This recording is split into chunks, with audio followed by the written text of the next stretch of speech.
আগামী দিনগুলো অনেক কঠিন। আগামী যে সরকার আসবেন তাদের জন্য সময়টা হবে আরও কঠিন। আমার মনে হয় বিগত 50 বছরের ইতিহাসের সবচেয়ে একটা কঠিনতম। এখনই অনেকেই এই প্রশ্ন তোলেন, বিএনপি কি পারবে? এত জটিলতা, এত কঠিন, এত সমস্যা তৈরি হচ্ছে বিগত 50 বছরে, 20 বছরে, 16 বছরে। এটাকে বিএনপি নেতৃত্ব পারবে কি না? তাহলে কী হবে? তাহলে দেশের আরেকটা ভয়ঙ্কর বিপদের মুখে আমরা পড়ে যাব।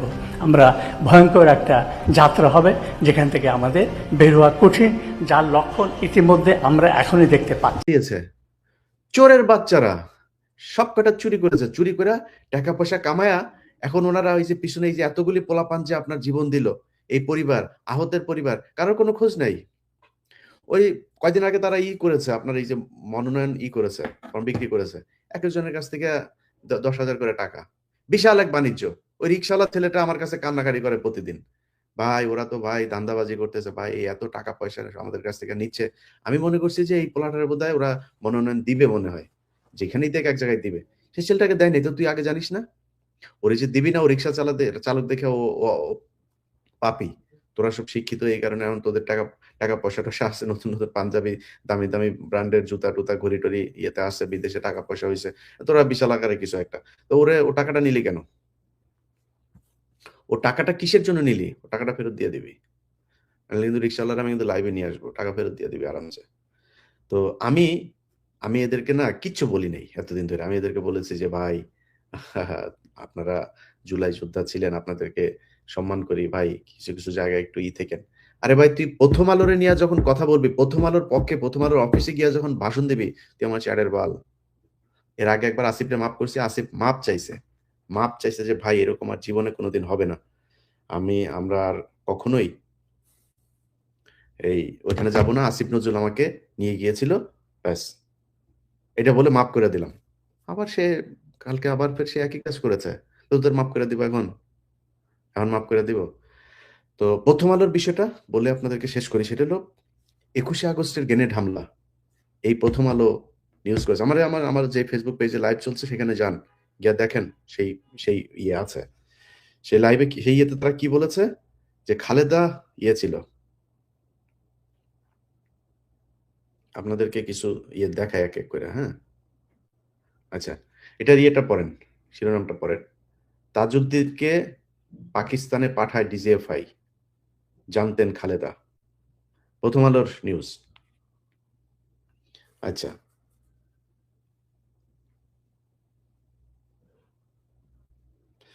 এটা হলো জঙ্গিদের সঙ্গে পিন্টুর একাধিক বৈঠক। প্রথম আলো। এই 21শে আগস্টের গ্রেনেড হামলায় এই যে আপনার আমার যে অনুসন্ধান যেটা দেখিয়েছিলাম, এটা আপনারা একটু দেখেন। আমি কালকে আবার ওই ভিডিওটা আপলোড দিতে পারি। তো ওইখানে ওরা প্রথম আলো কিভাবে জজ মিয়া নাটক সাজিয়ে সেই নাটক বিএনপির উপর চাপিয়ে দিয়েছে, যে বিএনপি জজ মিয়া নাটক সাজিয়েছে। আমরা সেই জজ মিয়ার বক্তব্য নিয়েছি। জজ মিয়া বলেছে যে প্রথম আলো তাদেরকে 2 লাখ টাকা দিয়েছে। সেই নিউজ ঘুরিয়ে দিয়ে তারপরে তারেক রহমান, বাবর সহ তাদেরকে নতুন করে সেই মামলায় আনা হয়। সেই মামলাতে তারেক, বাবর সহ 30 নতুন আসামি, এবং 5 তারিখের পরেও বাবর জেলে ছিল। ডিজিএফ এর মহাপরিচালক, এনএসআই মহাপরিচালক আব্দুর রহিম সাহেব, তাকে মেরে ফেলা হয়েছে এই চিকিৎসা করাতে নিয়ে। এগুলো এর সময়। বাবর আসামি হচ্ছেন সন্দেহে তারেক। মানে যত ধরনের শয়তানি আছে সবকিছুতে।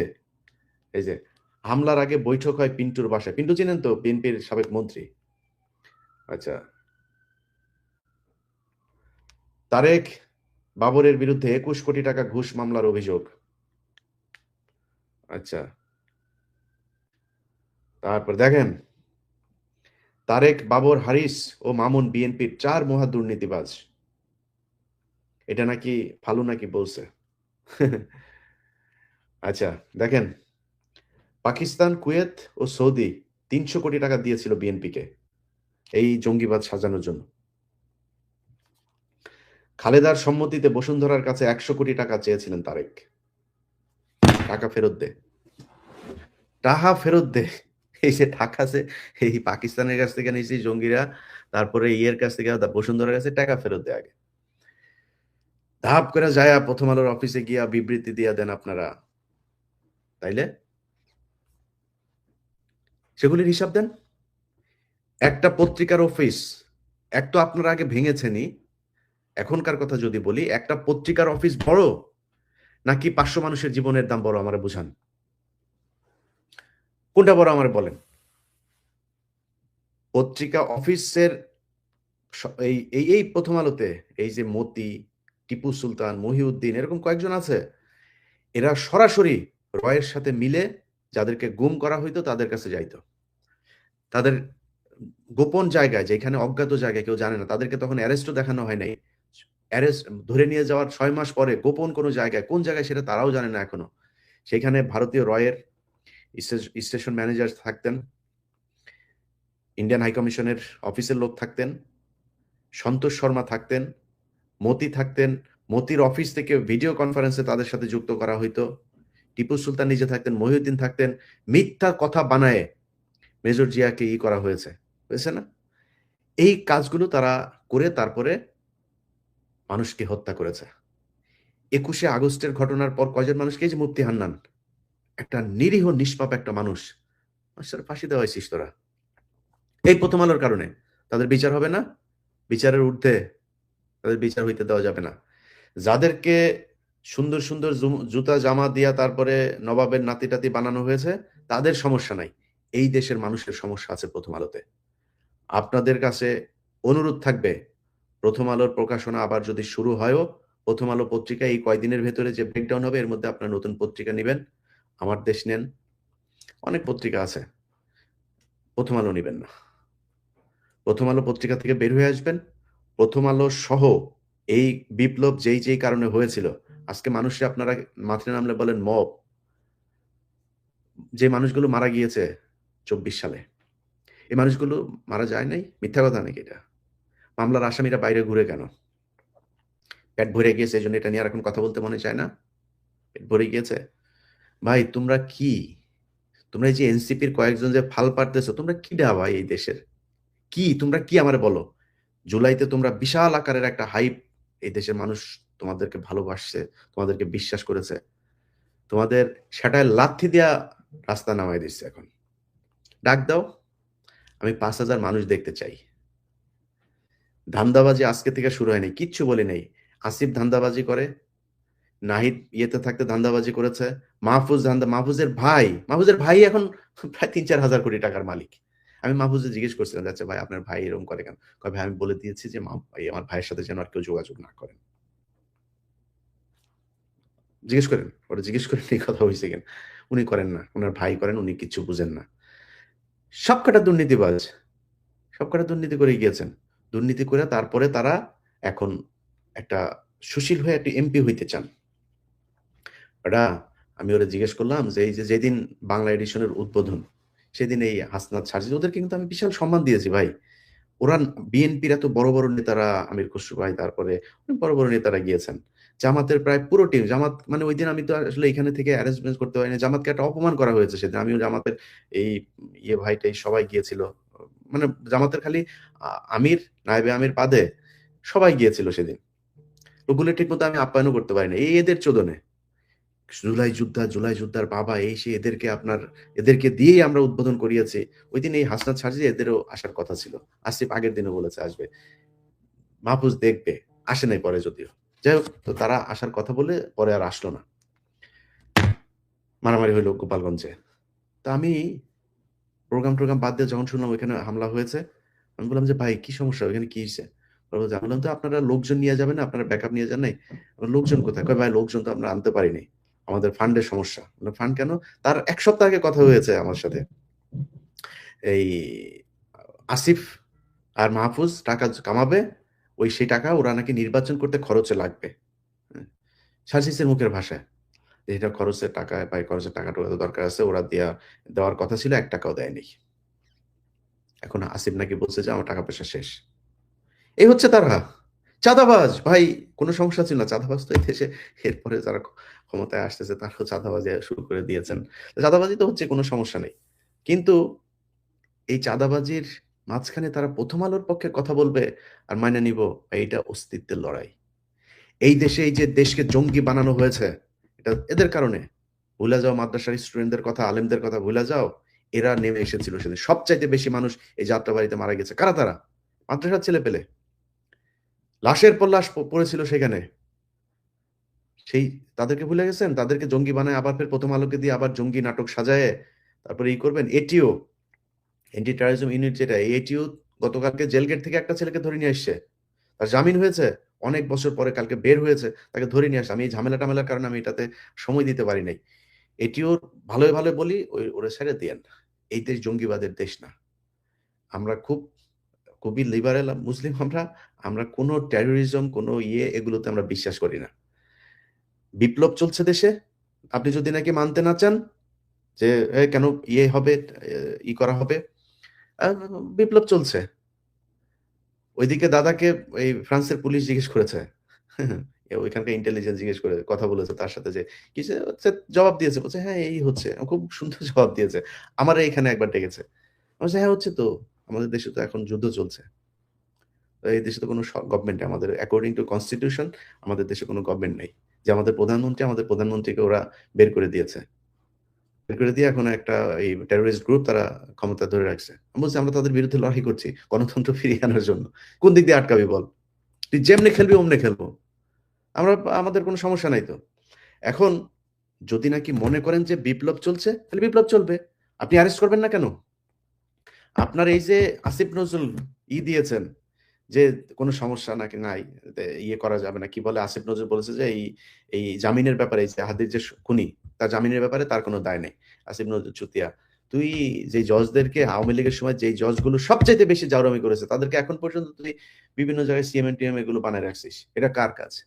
তোর কাজ না এটা? তুই করছিস। তোর পিএস মাসুম এগুলো সবগুলোর এখন করে তোরে মাল দেয়, টাকা দেয় আর মাগি দেয় মাঝে মধ্যে। এটা খায়া তুই চুপ করে বসে থাকিস। তো তোর কোনো দায় নেই। বের হইলো কিভাবে? আওয়ামী লীগের সন্ত্রাসীরা বের হয় কিভাবে? প্রতিদিন জামিন হচ্ছে। কালকের ঘটনা, কালকেও জামিন হয়েছে।